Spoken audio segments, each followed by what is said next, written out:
कल्पना कीजिए एक ऐसी सुबह जब सूरज तो उगता है लेकिन उसकी रोशनी जीवन नहीं, मौत लेकर आती है। वर्ष 2019। दुनिया अपने इतिहास के सबसे भयावह मोड़ पर खड़ी है। जलवायु परिवर्तन अब आने वाले कल की चेतावनी नहीं रहा, बल्कि आज की सबसे डरावनी सच्चाई बन चुका है। कहीं तापमान इतना बढ़ चुका है कि भीषण गर्मी से 20 से 30 लाख लोग दम तोड़ चुके हैं, तो कहीं समुद्र सुनामी बनकर शहरों को निगल रहा है और लाखों लोग अपने घर जमीन छोड़कर भटकने को मजबूर हैं। कई इलाके पूरी तरह सूखकर कब्रिस्तान बन चुके हैं। लोग पानी की एक बूंद के लिए तड़प तड़प कर मर रहे हैं, जबकि दूसरी ओर बाढ़ ने पूरे पूरे देशों को डुबो दिया है। ऐसा लगता है जैसे पूरी पृथ्वी एक साथ कई मौतों से लड़ रही हो। इसी तबाही के बीच 27 देश आखिरी उम्मीद के सहारे एकजुट होते हैं। दुनिया के सबसे तेज और प्रतिभाशाली वैज्ञानिकों को एक अंतरराष्ट्रीय समूह में इकट्ठा किया जाता है। इस मिशन का नेतृत्व करता है डॉ. जैक लॉसन, एक असाधारण बुद्धिमान और दूरदर्शी वैज्ञानिक, जिसे विश्वास है कि अगर इंसान ने प्रकृति को नुकसान पहुंचाया है तो समाधान भी विज्ञान से ही निकलेगा। वर्षों की कड़ी मेहनत के बाद जैक और उसकी टीम एक ऐसी तकनीक विकसित करती है जो मौसम को नियंत्रित कर सकती है और धरती की बिगड़ती हालत को संभाल सकती है। इस क्रांतिकारी परियोजना का नाम रखा जाता है डच बॉय। डच बॉय कोई साधारण मशीन नहीं, बल्कि एक विशाल और शक्तिशाली जलवायु नियंत्रण उपग्रह है जो पृथ्वी की कक्षा में स्थापित किया जाता है। इसके साथ छोटे छोटे उपग्रहों का एक जाल पूरी धरती को घेर लेता है। हर देश को एक उपग्रह दिया जाता है जिससे वह अपने क्षेत्र की जलवायु को नियंत्रित कर सके। बारिश रोकना, तूफानों की दिशा मोड़ना, गर्मी और ठंड को संतुलित करना, सब कुछ अब डच बॉय के नियंत्रण में होता है। पहली बार दुनिया राहत की सांस लेती है, लेकिन जैसे ही इंसान को शक्ति मिलती है, राजनीति उसका रास्ता खोज लेती है। क्योंकि जैक अमेरिकी नागरिक होता है, अमेरिकी सरकार डच बॉय पर पूरा अधिकार चाहती है। जैक साफ इनकार कर देता है। उसका मानना है कि इतनी भयानक शक्ति किसी एक देश के हाथ में नहीं होनी चाहिए। इसी असहमति की कीमत उसे भारी पड़ती है। उस पर झूठे आरोप लगाए जाते हैं और उसे उसकी ही बनाई परियोजना से बाहर कर दिया जाता है। सबसे गहरा घाव तब लगता है जब उसका अपना भाई मैक्स सरकार का साथ देता है। मैक्स को डच बॉय के संचालन की जिम्मेदारी सौंप दी जाती है। यह विश्वासघात जैक को अंदर से तोड़ देता है। उसका परिवार पहले ही उससे दूर था और उसकी बेटी उसे केवल सप्ताहांत में ही मिल पाती थी। अब जैक अकेला, अपमानित और गुस्से से भरा हुआ इंसान बन चुका था। 3 साल बीत जाते हैं। डच बॉय की वजह से पृथ्वी का वातावरण स्थिर और सुरक्षित दिखाई देने लगता है। लोग मान लेते हैं कि संकट टल चुका है, लेकिन यह शांति सिर्फ एक भ्रम होती है। अचानक अफगानिस्तान के एक दूरस्थ और वीरान गांव में तापमान इतनी तेजी से गिरता है कि पूरा गांव बर्फ में बदल जाता है। लोग चलते चलते जम जाते हैं, सांसें थम जाती हैं और कुछ ही मिनटों में पूरा गांव मौत की खामोशी में डूब जाता है। इस घटना से पूरी दुनिया हिल जाती है। अमेरिकी राष्ट्रपति और कई ताकतवर देशों के नेता एक आपात बैठक करते हैं। सबको शक होता है कि यह कोई प्राकृतिक हादसा नहीं, बल्कि डच बॉय से जुड़ी किसी गंभीर गड़बड़ी का नतीजा है। सरकार इस सच्चाई को छिपाना चाहती है, लेकिन मैक्स का मानना है कि सच दबाने से नहीं, सिस्टम ठीक करने से बचेगा। और इसके लिए केवल एक ही इंसान मदद कर सकता है, जैक। मैक्स जैक से मिलने जाता है, लेकिन जैक साफ मना कर देता है। तब मैक्स भावनात्मक दबाव डालता है और कहता है कि तुमने ही डच बॉय बनाया था, और अगर उससे दुनिया खतरे में है तो उसे ठीक करना तुम्हारी ही जिम्मेदारी है। जैक को यकीन है कि उसकी बनाई प्रणाली अचूक है, फिर भी अंदर कहीं उसे डर सताने लगता है। आखिरकार वह सच्चाई जानने के लिए तैयार हो जाता है। कहानी अंतर्राष्ट्रीय अंतरिक्ष स्टेशन तक पहुंचती है, जहां से डच बॉय और उसके सभी उपग्रहों को नियंत्रित किया जाता है। अफगानिस्तान के पुराने उपग्रह को पहले ही बदला जा चुका होता है। एक वैज्ञानिक पुराने उपग्रह का पूरा डेटा इकट्ठा कर चुपचाप अपने लॉकर में रखता है, लेकिन अगले ही पल स्टेशन की सभी खिड़कियां अचानक खुल जाती हैं और वह वैज्ञानिक गहरे अंतरिक्ष में खींच जाता है। यह साफ हो जाता है कि यह कोई दुर्घटना नहीं, बल्कि एक सोची समझी हत्या है। इसके बाद कहानी हांगकांग पहुंचती है, जलवायु नियंत्रण विभाग का क्षेत्रीय प्रमुख रोजमर्रा की तरह बाजार जाता है। उसके हाथ से अंडों का पैकेट गिरता है और जमीन पर गिरते ही अंडे तलने लगते हैं। तभी जोरदार भूकंप आता है, धरती फटने लगती है, जमीन से आग और लावा बाहर निकलने लगता है। वह अधिकारी जान बचाने के लिए कार से भागता है, लेकिन उसके पीछे पीछे जमीन धंसती चली जाती है। हांगकांग अब रहने लायक नहीं रह गया था। शहर आग, धुएं और टूटती जमीन के बीच दम तोड़ रहा था।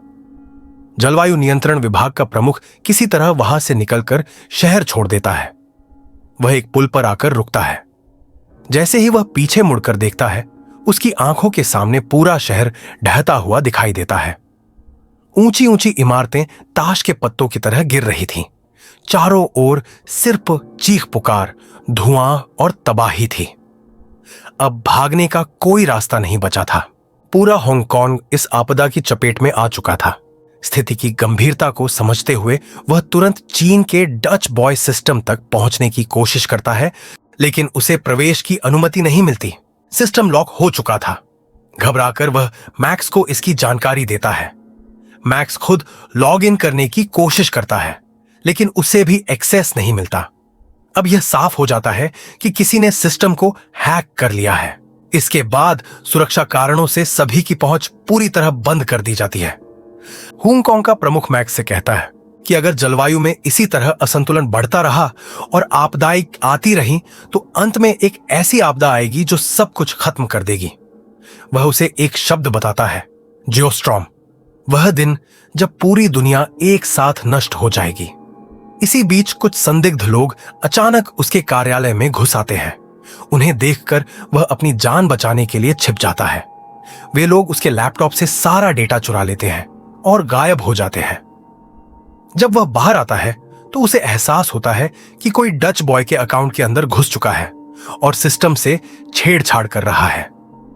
मैक्स तुरंत अपने साथ काम कर रहे एक बेहतरीन हैकर की मदद लेता है और उससे पता लगाने को कहता है कि डच बॉय को अवैध रूप से किसने एक्सेस किया। मैक्स का एक एजेंट दोस्त भी इस जांच में शामिल हो जाता है। दूसरी ओर जैक अपने मिशन के लिए पूरी तरह तैयार हो चुका था। वह अपनी बेटी को उसकी मां के पास छोड़ता है और अंतर्राष्ट्रीय अंतरिक्ष स्टेशन के लिए रवाना होता है। पृथ्वी की कक्षा में पहुंचते ही उसे 3 अहम जिम्मेदारियां सौंपी जाती हैं। पहली, अंतरिक्ष स्टेशन पर मरे वैज्ञानिक की मौत की जांच। दूसरी, अफगानिस्तान में हुई रहस्यमयी घटना की सच्चाई।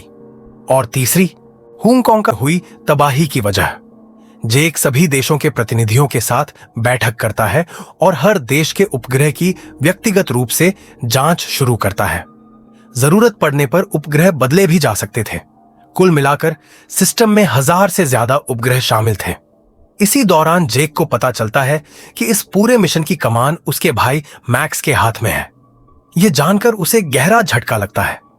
दोनों भाइयों के बीच पुरानी दरार और गहरी हो जाती है। जैक अपनी जांच की शुरुआत उस वैज्ञानिक की मौत से करता है। जांच में साफ हो जाता है कि यह कोई हादसा नहीं था, बल्कि एक सोची समझी हत्या थी। मरने से पहले उस वैज्ञानिक ने अपने हाथ में एक हार्ड डिस्क पकड़ी हुई थी, जो अब भी स्टेशन के किसी हिस्से में फंसी हुई थी। जैक और स्टेशन कमांडर अपनी जान जोखिम में डालकर उस हार्ड डिस्क को निकालते हैं। हार्ड डिस्क के डेटा से यह सामने आता है कि अफगानिस्तान और हांगकांग में हुई आपदाएं किसी तकनीकी खराबी की वजह से नहीं थी। किसी ने जानबूझकर उपग्रहों को आदेश दिए थे। लेकिन सवाल यह था, कौन? इसी बीच हांगकांग का प्रमुख का तबादला न्यूयॉर्क कर दिया जाता है। वह मैक्स को सारी जानकारी देने के लिए मिलने बुलाता है। मैक्स अपने एजेंट दोस्त के साथ तय जगह पर पहुंचता है। दूर सड़क के उस पार हांगकांग का प्रमुख खड़ा होता है। जैसे ही वह सड़क पार करने लगता है, एक अजनबी उसे पीछे से जोर से धक्का दे देता है। वह एक चलती कार के नीचे आ जाता है। मरने से पहले वह मैक्स को एक गुप्त प्रोजेक्ट के बारे में इशारा करता है। उधर अंतरिक्ष स्टेशन पर जैक और कमांडर हार्ड डिस्क का प्रोग्राम खोलते हैं। उन्हें पता चलता है कि सिस्टम में एक खतरनाक वायरस डाला गया है, जो अलग अलग देशों के उपग्रहों को आदेश दे रहा है। इसी वजह से दुनिया फिर से विनाश की ओर बढ़ रही है। जैक तुरंत मैक्स को एक अर्जेंट मीटिंग के लिए मैसेज भेजता है और उसे सारी सच्चाई बता देता है। डच बॉय अब सिर्फ एक जलवायु प्रणाली नहीं रहा, बल्कि एक हथियार बन चुका है। कोई इसे इस्तेमाल करके चुनिंदा, सफल और विकसित देशों को खत्म करना चाहता है। इस साजिश में अंतरिक्ष स्टेशन का ही एक व्यक्ति शामिल था, जिसे किसी बहुत बड़े अधिकारी से आदेश मिल रहे थे। जेक को शक होता है कि इसके पीछे कोई आम इंसान नहीं, बल्कि सत्ता के शीर्ष पर बैठा कोई व्यक्ति है, शायद मैक्स का बॉस या फिर खुद राष्ट्रपति। मैक्स को यह सुनकर गुस्सा आ जाता है।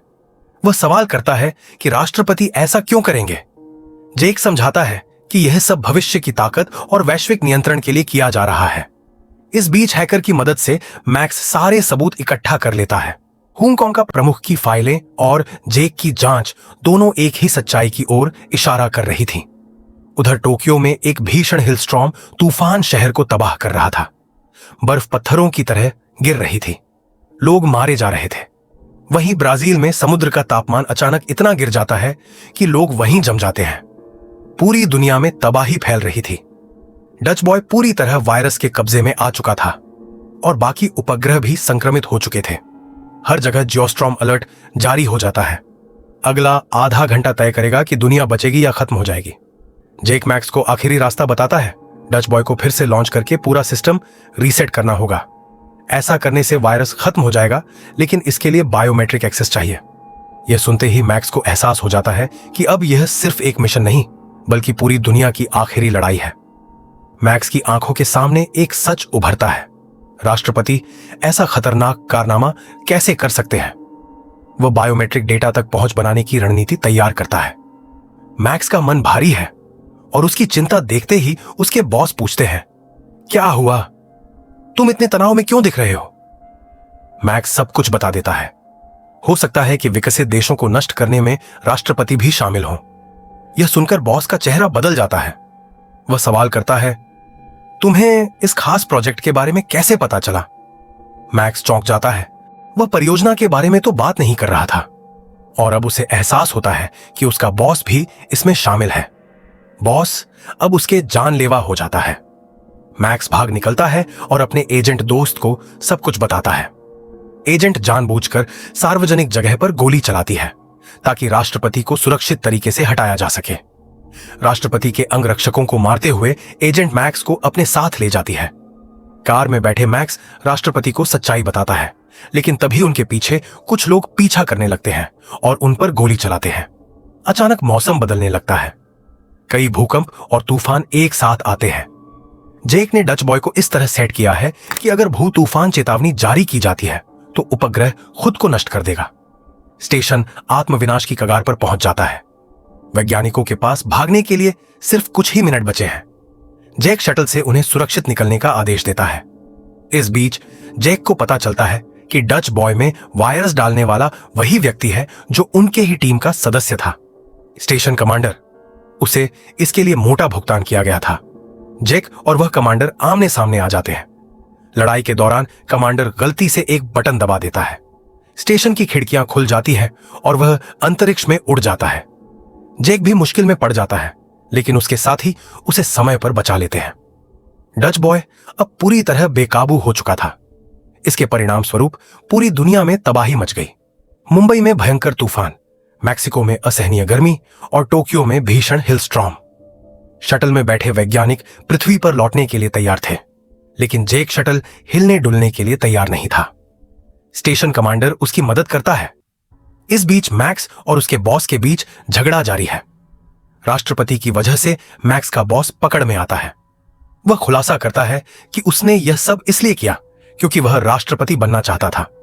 यही कारण था कि उसने सभी तबाह करने की योजना बनाई। इसके बाद उसे गिरफ्तार कर लिया जाता है। राष्ट्रपति अब बायोमेट्रिक जांच के जरिए डच बॉय का परीक्षण फिर से शुरू करते हैं। सिस्टम रीस्टार्ट होता है और वायरस नष्ट हो जाता है।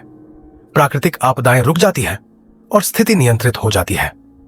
अंतरिक्ष स्टेशन नष्ट होने ही वाला था। जेक और स्टेशन कमांडर एक पुराने उपग्रह में छिप जाते हैं। स्टेशन नष्ट हो जाता है और वे गहरे अंतरिक्ष में विचरण करने लगते हैं। उन्हें नहीं पता कि वे कहां उतरेंगे, क्या वे सुरक्षित पृथ्वी पर पहुंच पाएंगे या नहीं। तभी उनका वैज्ञानिक लौटता है और अपने उपग्रह को उनके अंतरिक्ष यान से जोड़ देता है। उन्होंने सुरक्षित वापसी की। कुछ समय बाद एक नया अंतर्राष्ट्रीय अंतरिक्ष स्टेशन तैयार किया जाता है। जैक को इसका कमांडर बनाया जाता है और उसे उसकी नौकरी भी वापस मिल जाती है। कहानी यही समाप्त होती है। वीडियो पसंद आए तो लाइक करें, कमेंट में अपनी राय जरूर बताएं और चैनल को सब्सक्राइब ना भूलें। धन्यवाद।